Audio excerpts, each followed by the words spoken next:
It is Friday, which means it's time for another edition of Tech Briefs. I'm Greg Nibler, joined now by Ken Yeung, the technology editor for Flipboard. Hello, Ken. Hey, Greg, how's it going? Doing well in this season of hardware events that we are in right now. It was Google's turn this week. And last week, for the podcast, we actually kind of did a little bit of a preview. And now we get to take a look at what actually happened. So the Made by Google event happening on October 15th. A lot of announcements were made. There's certainly some Nest products. I don't think we need to get too far into those because I think we can both agree, they're nice. But I think the big things were definitely the Pixel phones. That's what we expected. But the Pixel 4 phone coming out, and a few things with it. One of those being that it's open up to all carriers, which I know that's different than what they've done before, right? I believe so. I mean, I think for the past few phones, versions of the Pixel, it has been they've done an exclusive version. I think notably because I am on T-Mobile, I have not been able to buy the Pixel through the carrier. But since T-Mobile is the uncarrier, they allow me to purchase it directly from Google, and I could have it operated on T-Mobile. But I believe it's been exclusive on Verizon for quite a few iterations. But now this time that exclusivity goes away, and so now you're going to be able to buy the new Pixel 4 and the Pixel 4 XL on all the major U.S. carriers. Now, notably, they didn't announce the 5G version, so when the 5G version does come out, in theory, I'm betting that will probably be an exclusive as well, and you'll probably see with Verizon or AT&T being one of the two carriers that will have that hold over the 5G version.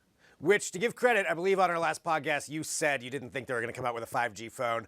I think I said the opposite. I will give full credence to that. We'll have to go to the archives to double check. But let's talk about the actual hardware. I mean, the hardware itself, the cameras have always been kind of king for Pixel. They do have a lot of competition now with Apple's new phones and even with Samsung to some extent as well.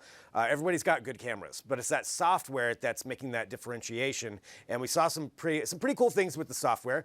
We just showcased a second ago there, if you're watching on the live side, Project Solis, which is their basically their gesture, their motion gesture system that they have, where you can wipe your hand in front of the camera. Imagine if you're playing Spotify, you can switch to the next song. You don't actually have to touch the phone. Pretty cool feature with that. I'm excited to see where that goes. But what were some of the other software features that you were excited about? So look, I mean, for weeks, this company has had so many leaks around the devices that would be announced, and so when it came time for the Made by Google event, I mean, what was there left to be surprised about? I mean, there was no products, there was no one last thing like, oh, here's our new foldable, and everyone's like, oh, we never accounted for that. But had they announced, had they said, oh, by the way, here's a 5G version, that would have probably been at least an interesting thing. But I think out of all this, I guess melancholy type of event, it was kind of interesting, but not really compelling at times. What was interesting, again, as you mentioned, is the software, right? Hardware, premium phones are starting to look similar. Although I will note that the Pixel 4 has some interesting differences compared to the Samsung to Apple and the like. Notably that they only have two lenses on their rear camera, the standard and the telephoto. But what makes it so interesting is that while the Samsung and iPhone all have three lenses, one for especially for wide angle, that the Pixel they specialize in their software. So that way that they have the 2x special. They have a special telephoto zoom that basically allows you to get clearer photos from afar without having a lot of noise, without needlessly having to crop in your photo. They also allow for live HDR, dual exposure, and much more editing all in real time without having to do all that post-processing. So from a software perspective, this is going to be very interesting. This will be a very good phone to take pictures, especially for night mode and for taking photos of the stars. This astronomy mode that they were talking about, or that was hinted weeks ago, that we talked about on our podcast last week or this week. So I think this is going to be this is something that I'm very interested in getting in taking a look at and possibly switching over from my Samsung. Well, that's certainly, that the software side of things, that HDR, live HDR, that's a really cool feature. And night mode has been something that Google's really at least marketed a lot. And I will say that as far as performance, it seems to be pretty amazing what they're able to do with that rendering. So software, just like you said, the hardware's starting to kind of blend together a little bit when it comes to the phones. There's a little bit of design iterations on there, but really that software is where it's at. And Google has always been at the forefront when it comes to that. So we'll see once these are out, what the reactions are. We've got some reviews at Digital Trends on those as well. And as I mentioned, there's a lot of hardware that was announced, but just focusing on that, the Pixel is the main one. The other thing that I thought was interesting that didn't get a lot of play during the event was the Google Stadia announcement as far as when it's going to launch. It's November 19th, I believe, of this year is when that's going to come out. And they didn't really go into it a whole lot. And I thought that was a little bit telling for a couple of things, whether they're just trying to do it a little bit of a soft launch and see where it goes. Maybe they're working out some issues, but they did give that date. And that's going into this whole category of all of the cloud gaming. I don't know if cloud gaming wars is the right word. I don't know if we're there yet, but it's certainly enough that it put PlayStation and Xbox on notice. And I want to see what's going to come of that, how that's going to actually all play out. Well, look at the actual how the event was planned out. I mean, instead of saying, "Oh, here's product announcement 1, 2, 3, and 4," it's similar to what you would see with Apple.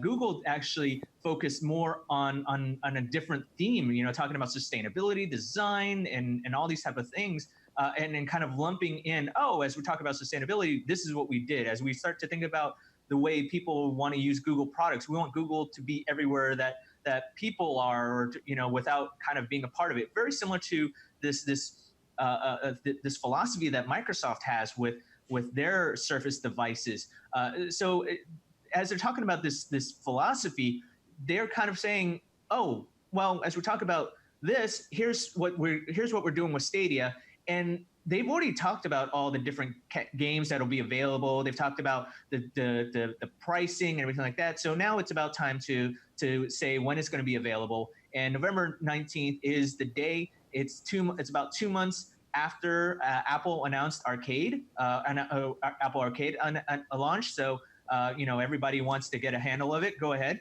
But what's compelling, or what people should know, is that it's not going to be able to. It's only available if you're through Wi-Fi. You won't be able to play through your data. So whether you're playing, if you're playing on a Chromecast or you're playing on your Chrome browser, that Wi-Fi is probably the best way to go to reduce latency and lagging. But if you're on a Pixel phone, you're probably going to have to jump on Wi-Fi to do that, and it'll probably save you on your data plan as well. But going back to this philosophy, Google, what they were talking about earlier in the beginning of the Made by Google event is how they design the controller that comes with Google Stadia, and it's similar to how you hold a knife.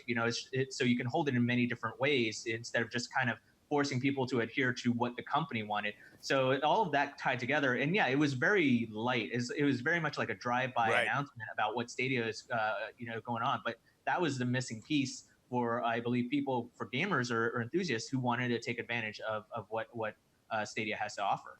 Yeah, well, we'll have to see. I mean, it's about a month away that it's coming out, so certainly it's going to start ramping up. Maybe they'll have some more press releases or more gameplay examples that'll come out leading up to that, but we'll have to see how it all plays out. Definitely an interesting event, if not eventful, I'll say that. So telling for maybe what wasn't told. And that's for the Made by Google event. That was this week. Just a couple of other things. We're going from kind of the video streaming or the gaming wars to the video streaming wars, and yet another entrant into that with AMC, of all companies, launching their own video streaming service where you can rent movies on there. So the theaters finally getting into the game. They seem like kind of one of the last ones to get into this, one of the stalwarts on that. But now I think at this point, everybody's in on video streaming, almost to a fault. But AMC, definitely an interesting move on their part. It's the world's largest theater chain. It's owned by this Chinese conglomerate. Oh, and by the way, Greg, I'm here to announce that I'm launching my own video streaming service. All can all the time? No, it's all can plus. There, we got to put the plus in there. But getting back to AMC, there's no name for this. So, I mean, could it be called AMC Plus? Could it be called AMC Stubs Plus? Who knows? But realistically, based on what I've read, it's really not a streaming service. It's more what you would, I guess, how you would classify Vudu and kind of Blockbuster in that regards. Like you are you are purchasing or renting movies and to watch on on your tablet, on your mobile device, or on your TV or on your computer. And it's what's interesting is AMC has deals with all the major studios based on reports, and you can buy or rent movies that are in theaters now, such as Lion King and those type of things, for about $20, $20. And then those that have just been recently released for maybe I think $5 or $6, depending if you want HD or if you want to buy or rent. And then a lot older movies for $5 to $6. So it's what you might expect if you're using your Comcast service to video on demand or pay-per-view or anything like that. So this is going to be a test to see if AMC can remain relevant, especially in light of what Netflix and Disney and Warner Media and the list goes on and on and on. Oh my God, it's so many. But I mean, it's certainly disrupting their own selves. And compelling whether or not you are actually going to pay the $20 to go sit in a theater for that actual experience on the big screen versus saying, you know what, I'm going to pay, probably save like maybe $5 extra and just watch it on my 55-inch screen at home. Right. I mean, there's some validity to that as far as depending on what the movie is. But at the same time, if it's a big blockbuster, there's still nothing quite like that theater experience. But I'll be curious to see how many people download it and how many people use it. Definitely an interesting move on AMC's part. Final thing here, just kind of briefly, Mark Zuckerberg in the news, as always, for saying something that a lot of people don't necessarily like, talking about the political ads on Facebook, saying that Facebook's not going to police them for truth or for facts. They said that they're ads, they'll let the ads speak for themselves. I think in light of all of the issues that Facebook has, I don't know if this is necessarily a great move, although I kind of get where they're coming from. They're just saying, nope, politics will speak for itself. Also, a little bit of a cop-out, and so that they don't have to get their hands dirty on this. But yeah, interesting move on Mark Zuckerberg's part. This all came to a head yesterday during a speech, a very well-prepared speech, whether or not it came across effectively, is in question. But he wrote it himself based on reports, and he calls it his, quote, most comprehensive take when it comes to free expression. In this 30 to 45-minute talk at Georgetown University yesterday, he made mention that, look, he valued free speech, free expression. He doesn't think that we should that Congress or the government should aggressively police it, because to do so would risk us coming up with a China-like model of the internet. And he took pot shots at TikTok for multiple reasons. One is TikTok is a competitor to Facebook, and Facebook wants to compete with them. And also, might as well.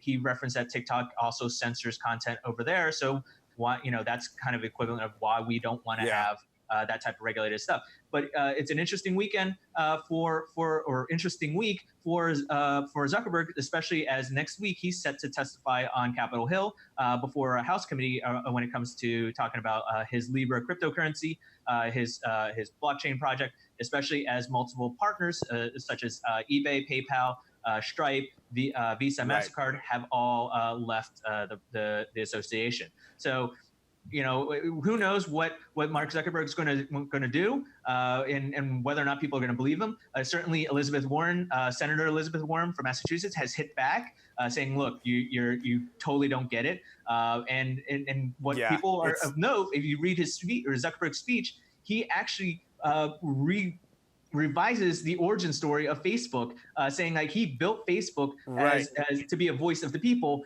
Not completely different from what he's been told, what he said back in the day, in terms of just kind of like this whole hot or not, that type of stuff. Definitely a lot to unravel with that as far as where it goes. But I know that we'll cover it next week. As usual, Tech Briefs, we try to get you as much information as we possibly can. Don't forget to stay tuned for the new Ken Plus streaming service. We'll give you details on that exclusively on Tech Briefs. Ken, thank you once again. Thanks, appreciate it.